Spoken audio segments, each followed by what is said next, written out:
తుఫాను ప్రభావంతో ఉమ్మడి పశ్చిమ గోదావరి జిల్లా వ్యాప్తంగా అధిక వర్షపాతం నమోదైంది. అధికారుల హెచ్చరికలతో ఉమ్మడి పశ్చిమ గోదావరి జిల్లా వ్యాప్తంగా జనజీవనం స్తంభించింది. లోతట్టు ప్రాంతాల ప్రజలు సురక్షిత ప్రాంతాలకు రావాలంటూ అధికారులు విజ్ఞప్తి చేస్తున్నారు. తుఫాను తీరం దాటేటప్పుడు గాలి తీవ్రత ఎక్కువగా ఉంటుందని అధికారులు అంచనా వేస్తున్నారు. ఉమ్మడి పశ్చిమ గోదావరి జిల్లా వ్యాప్తంగా తుఫాను తీవ్రతపై మరింత సమాచారాన్ని మా ప్రతినిధి శివసాగర్ అందిస్తారు. పశ్చిమ గోదావరి జిల్లా వ్యాప్తంగా మెంత తుఫాను తీవ్రత పెరుగుతుందనే చెప్పుకోవచ్చు. మొత్తం రోడ్లన్నీ కూడా నిర్మానుష్యంగా మారిన పరిస్థితి. గత 2 రోజులుగా అధికారులు ప్రజలందరికీ అవగాహన కల్పించారు. అత్యవసరం అయితేనే బయటికి రావాలంటూ కూడా అధికారులు సూచించడం జరిగింది. నర్సాపురం తీర ప్రాంతంలో లోతట్టు ప్రాంతాలు, ముంపుకు గురయ్యే ప్రాంతాలు ఏవైతే ఉన్నాయో వాటన్నిటి వద్ద ఉన్నటువంటి జనాలను పునరావాస శిబిరాలకు అధికారులు తరలిస్తున్నారు. పేరుపాలెంతో పాటుగా నర్సాపురం మొగల్తూరు మండలంలో పునరావాస శిబిరాలు ఏర్పాటు చేశారు. శిబిరాలకు వచ్చిన ప్రజలకు కావలసినటువంటి నిత్యావసర సరుకులతో పాటు భోజనం, మంచినీరు, మెడికల్ సాయాన్ని అక్కడ అధికారులు అందజేస్తున్నారనే చెప్పుకోవచ్చు. గాలి తీవ్రత కూడా పెరుగుతుందనే చెప్పుకోవచ్చు. నర్సాపురం, భీమవరం, పాలకొల్లు, ఆచంట ప్రాంతాల్లో వర్షపాతం ఎక్కువగా నమోదైందంటూ కూడా అధికారులు చెప్తున్నారు. చేపల వేటకు వెళ్ళే మత్స్యకారులు చేపల వేటకు వెళ్ళవద్దంటూ చెప్తున్నారు. అయితే కొన్ని చోట్ల అధికారులు ఎంత అవగాహన కల్పించినా కూడా కొంతమంది యువకులు ఈ చెరువుల వద్దకు, కుంటల వద్దకు, పారే నదుల వద్దకు వెళ్ళి అక్కడ కొంత చేపలు పట్టే ప్రయత్నం చేయడం అధికారులు తలనొప్పిగా మారిందనే చెప్పుకోవచ్చు. ఒక పక్క తుఫానుకు సంబంధించినటువంటి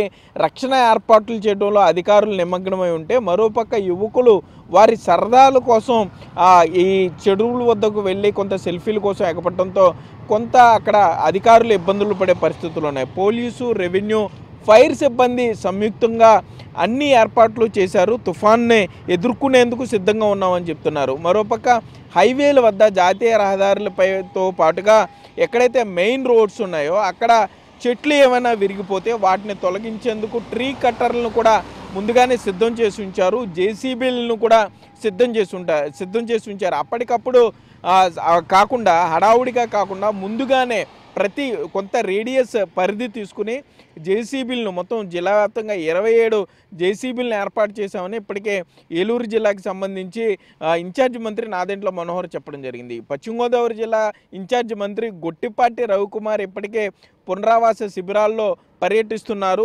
ప్రజల నుండి అక్కడ శిబిరాల్లో సంబంధించి ఎటువంటి జాగ్రత్తలు తీసుకున్నారు, ప్రజలకు ఇబ్బంది లేకుండా ఎటువంటి వసతులు కల్పించారో అడిగే ప్రయత్నం చేశారు. మరోపక్క గాలి తీవ్రత కూడా ఎక్కువగా ఉన్న నేపథ్యంలో చెట్ల కింద నిలబడవద్దు, పెద్ద పెద్ద హోర్డింగ్ల దగ్గర నిలబడవద్దు అంటూ కూడా అధికారులు చెప్పడం జరుగుతుంది. గాలి తీవ్రత కూడా గంటకు పెరుగుతూ వస్తుంది. తుఫాను తీరం దాటేటప్పుడు గాలి తీవ్రత మరింత పెరిగే అవకాశం ఉంటుందని కూడా అధికారులు చెప్తున్నారు. ప్రస్తుతానికి ఉమ్మడి పశ్చిమ గోదావరి జిల్లా వ్యాప్తంగా చిరుజల్లులు పడుతున్న తుఫాను తీరం దాటేటప్పుడు ఈ వర్షం మరింత పెరిగే అవకాశం ఉంటుందని చెప్తున్నారు. పశువులకు సంబంధించి పశువుల పాకలు కానీ ఇట్లు ఏదో శిథిలావస్థకు చేరిన భవనాలు, షెడ్లు ఏవైతే ఉన్నాయో వాటికి దగ్గరలో ఉండొద్దు అంటూ కూడా అధికారులు చెప్తున్నారు. పశువులను కూడా జాగ్రత్తగా ఇబ్బంది లేని పరిస్థితుల్లో ప్రాంతాల్లో పశువులను కట్టుకోవాలంటూ కూడా అధికారులు చెప్పడం జరిగింది. ఉమ్మడి ఇటు ఏలూరు, పశ్చిమ గోదావరి జిల్లా, అటు తూర్పుగోదావరి జిల్లాకు సంబంధించి కూడా అధికారులు పూర్తి స్థాయిలో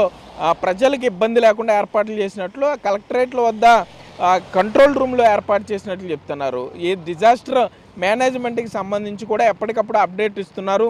పిడుగులు పడే అవకాశం ఉన్నందున ఇళ్లల్లోండి బయటికి రావద్దంటూ కూడా అధికారులు చెప్పే పరిస్థితులు ఉన్నాయి.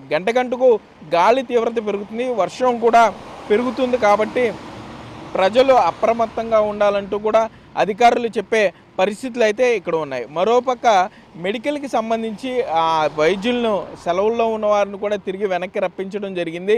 వైద్యులు 24/7 అందుబాటులో ఉండాలంటూ ఇప్పటికే జిల్లా కలెక్టర్లు ఆదేశాలు జారీ చేయడం జరిగింది. మరోపక్క ప్రజలు కూడా అత్యవసరం అయితేనే బయటికి రావాలంటూ అధికారులు విజ్ఞప్తి చేసే పరిస్థితులు అయితే ఇక్కడ ఉన్నాయి. కెమెరామెన్ భాగ్యరాజ్తో సాగర్, బిగ్ టీవీ, పశ్చిమ గోదావరి జిల్లా నుండి.